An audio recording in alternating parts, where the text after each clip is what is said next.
আসসালামু আলাইকুম রহমতুল্লাহি বারাকাতুহু। সম্মানিত ভিউয়ার্স, সবাই কেমন আছেন? আশা করি আলহামদুলিল্লাহ সবাই ভালো আছেন। ভিউয়ার্স, দেখতে পাচ্ছেন আমি এই মুহূর্তে রয়েছি বাংলাদেশের বৃহত্তর দ্বীপ জেলার ভোলা ইলিশা লঞ্চ অ্যান্ড ফেরিঘাট। এখানে দেখতে পাচ্ছেন যে আমার পিছনে রয়েছে একটি ফেরি, এমপি বেগম সুফিয়া কামাল ফেরি। তো ফেরিটি মূলত চলাচল করে ইলিশা থেকে মজুসদ্রিহাট রুটে।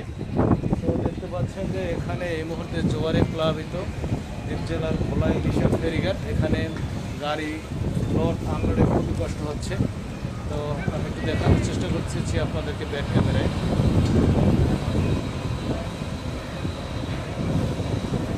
দেখতে পাচ্ছেন যে এখানে গাড়ি উঠতে কত কষ্ট হচ্ছে, জোয়ারে প্লাবিত। যে ঘাটটি দেখতে পাচ্ছেন এটি হচ্ছে হাইওয়াটার পল্টন। এখানে সর্বমোট দুটি পল্টন রয়েছে, তবে ফেরির জন্য আরও একটি পল্টন রয়েছে, সেটি গাড়ি ওঠা নামানোর জন্য কার্যকর এখনও হয়নি।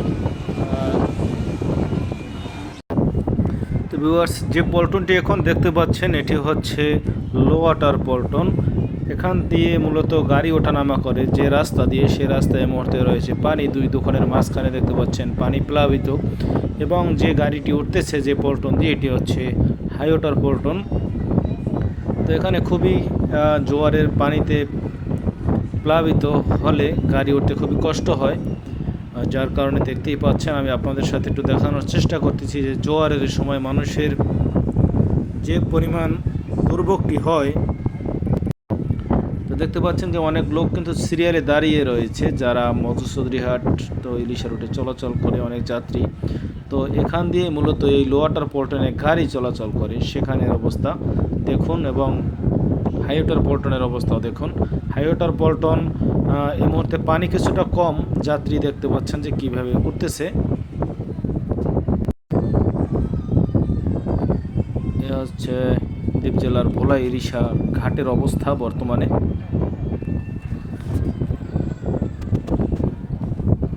এটি হচ্ছে পণ্যবাহী গাড়ি। এই যে ফেরিতে যে গাড়িটি উঠতেছে, এই ফেরিগুলি মূলত চলাচল করে ইলিশা টু মজুসদ্রিহাট রুটে।